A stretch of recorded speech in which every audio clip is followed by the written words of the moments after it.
Alors, mes amis, on est dans la grande journée. On s'y prépare depuis plusieurs semaines. Et aujourd'hui, c'est la fête de la résurrection, de notre résurrection. Alors, l'Évangile va nous parler de ce premier matin, mais la première lecture, elle nous parle le cœur nouveau et l'esprit nouveau. Vous savez, c'est incroyable comment, comme humanité, on est entêté dans le péché. On ne lâche pas. Mais ce qui est encore plus incroyable, c'est comment Dieu est entêté à nous sauver. Et pendant le carême, on l'a vu, cet entêtement au salut, à travers tellement de paroles. Et encore ce matin, avec Ézéchiel. Fils d'homme, lorsque les gens d'Israël habitaient leur pays, ils le rendaient impur par leur conduite et leurs actes. Ils nous développent tout ça. Dans les nations où ils sont allés, ils ont profané son saint nom, car on disait, c'est le peuple du Seigneur, et ils sont sortis de son pays. Alors, il nous parle de toutes les profanations, etc. Puis là, à un moment donné, le Seigneur dit, « Je sanctifierai mon grand nom, profané parmi les nations, mon nom que vous avez profané au milieu d'elles. Alors les nations sauront que je suis le Seigneur, oracle de Dieu. Je vous conduirai dans votre terre. » Il lâche pas. Puis il va le faire pour son saint nom. De toutes vos souillures, de toutes vos idoles, je vais vous purifier. Je vais vous donner un cœur nouveau. Et je mettrai en vous un esprit nouveau. Moi, des fois, j'ai des amis là qui sont en vie conjugale depuis je sais pas combien d'années. Et je suis en admiration comment ils ont fait pour le trouver plutôt que de se perdre. Et comment ce mariage a vraiment été vécu dans la conscience de la présence de Dieu et de sa puissance de résurrection. Le mal ne les a pas détruits. Il les a même sanctifiés. Alors, j'ôterai de votre chair le cœur de pierre. Toutes sortes de moyens que le Seigneur peut prendre. Et je mettrai en vous mon esprit, je ferai que vous marchiez selon mes lois et que vous gardiez mes préceptes. Et vous habiterez le pays que j'ai donné à vos pères, vous serez mon peuple et moi je serai votre Dieu. Pourquoi il tient tant à nous alors qu'il n'a pas besoin de nous? Pourquoi qu'il tient tant à nous? Pourquoi il reste fidèle? Pourquoi il va jusqu'au don de son Fils? Dans l'Épître aux Romains, le baptême nous donne la vie nouvelle. Frères, nous qui avons été baptisés en Jésus-Christ, c'est dans sa mort que nous avons été baptisés. Quand je célèbre les baptêmes, toujours touché du peu de conscience qu'on peut avoir de la grandeur du rite qu'on célèbre. Hein. Quand je demande aux gens qu'est-ce que symbolise l'eau du baptême,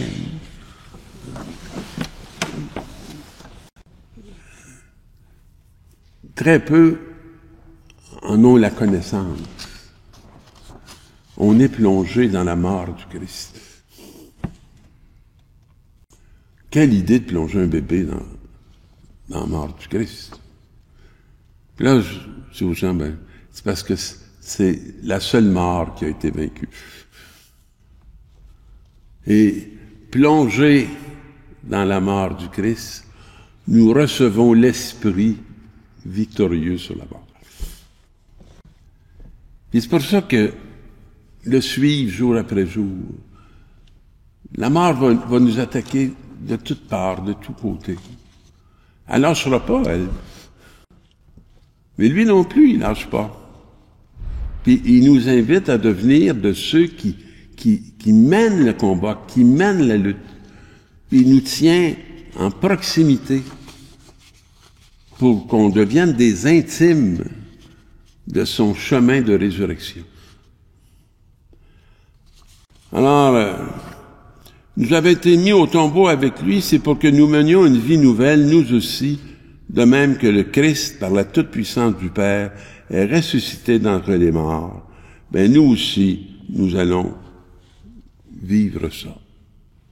Puis, il y a comme un homme ancien qui est appelé à disparaître, puis faire place à cet homme nouveau qui ne meurt plus.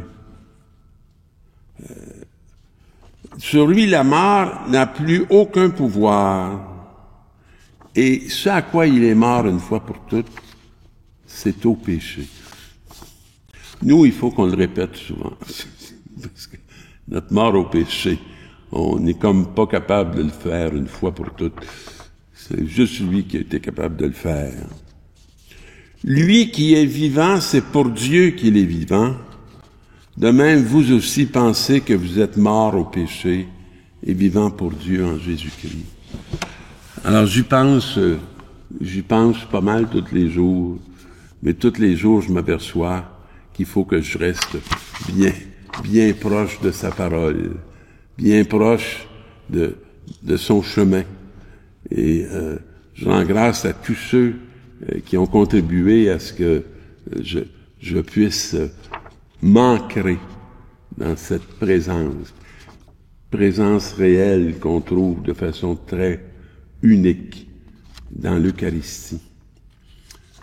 Bientôt, le jeune Carlo Acutis va être canonisé, un apôtre extraordinaire de la présence réelle de Jésus dans le corps et le sang du Christ.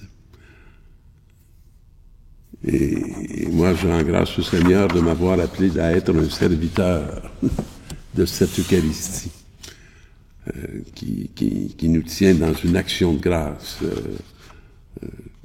j'espère quotidienne. Et là, on assiste par la parole au premier jour de la semaine nouvelle, de la semaine de la victoire. De grand matin, les femmes se rendent au sépulcre portant les aromates qu'elles avaient préparés. Puis pour eux autres, c'est clair ce qu'ils s'en vont faire. Puis c'est admirable aussi qu'ils aillent le faire, après avoir respecté le sabbat. Alors elles entrèrent, mais parce que la pierre avait été roulée, elle s'était posé ce problème, comment on va faire pour enlever la pierre? Mais la pierre était déjà roulée. Donc elles entrèrent. Mais ne trouvèrent pas le corps du Seigneur Jésus. C'est embêtant, là, ils sont restés pognés avec leur parfum.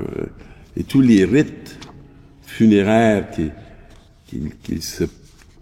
étaient prêts à poser pour vénérer le corps du Seigneur, ben, ça ne savait pas quoi penser.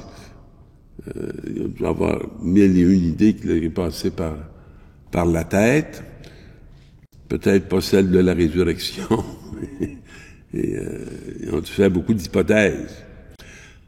Mais, comme elle ne savait pas quoi penser, deux hommes se présentèrent à elle, avec un vêtement éblouissant.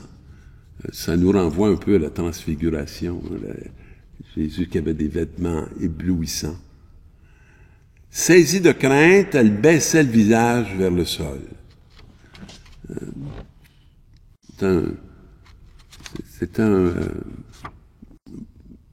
belle attitude pas de baisser le visage vers le sol, parce que dans le fond, elle n'était pas capable de soutenir un regard, puis elles étaient un peu toutes perdues. Elles étaient... Alors, ils leur dirent, « Pourquoi cherchez-vous le vivant parmi les morts? » Quelle question! Quelle question! Parce que eux, c'était tout enveloppé de la tristesse de la mort. Ils étaient profondément atteints, ils étaient touchés. Puis là, elles venaient comme pour avancer dans le deuil. Puis c'est « Pourquoi cherchez-vous le vivant parmi les morts? » Ça change toute la perspective. Il n'est pas ici. Il n'est pas dans la mort.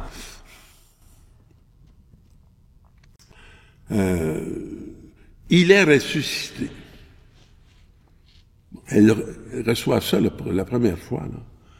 Nous, on le célèbre et on le reçoit après 2000 ans d'annonce sur cette résurrection. Mais eux, ça n'existait pas. Il est ressuscité. Hein, il le dit avec beaucoup de force. Rappelez-vous ce qu'il vous a dit quand il était encore en Galilée. Puis moi, j'aime ça, il les renvoie dans leur propre expérience. Les autres, ils ont marché avec Jésus. Ils l'ont suivi. Ils l'ont écouté commenter la parole. Hein. Il faut que le Fils de l'homme soit livré aux mains des pécheurs, qu'il soit crucifié, que le troisième jour, il ressuscite. Pas moi, tant qu'il leur avait dit, je me demandais de quoi il parlait. Mais là, c'est advenu. Et on le leur rappelle. Puis on les replace dans ce moment d'incompréhension. Alors elles se rappelèrent ces paroles. Et revenues du tombeau, elles rapportèrent tout cela aux 11 et à tous les autres. Ce qu'elles avaient vécu, ce qu'elles avaient expérimenté, comment elles avaient été déroutées. C'était Marie-Madeleine, Jeanne et Marie, mère de Jacques. Les autres femmes qui les accompagnaient disaient la même chose aux apôtres. Alors, il y avait une unité de témoignage. Mais ces propos leur semblèrent délirants. Ça bouleverse. Et ils ne les croyaient pas. Pierre, cependant, courut au tombeau. Mais en se penchant, il ne vit que le linceul.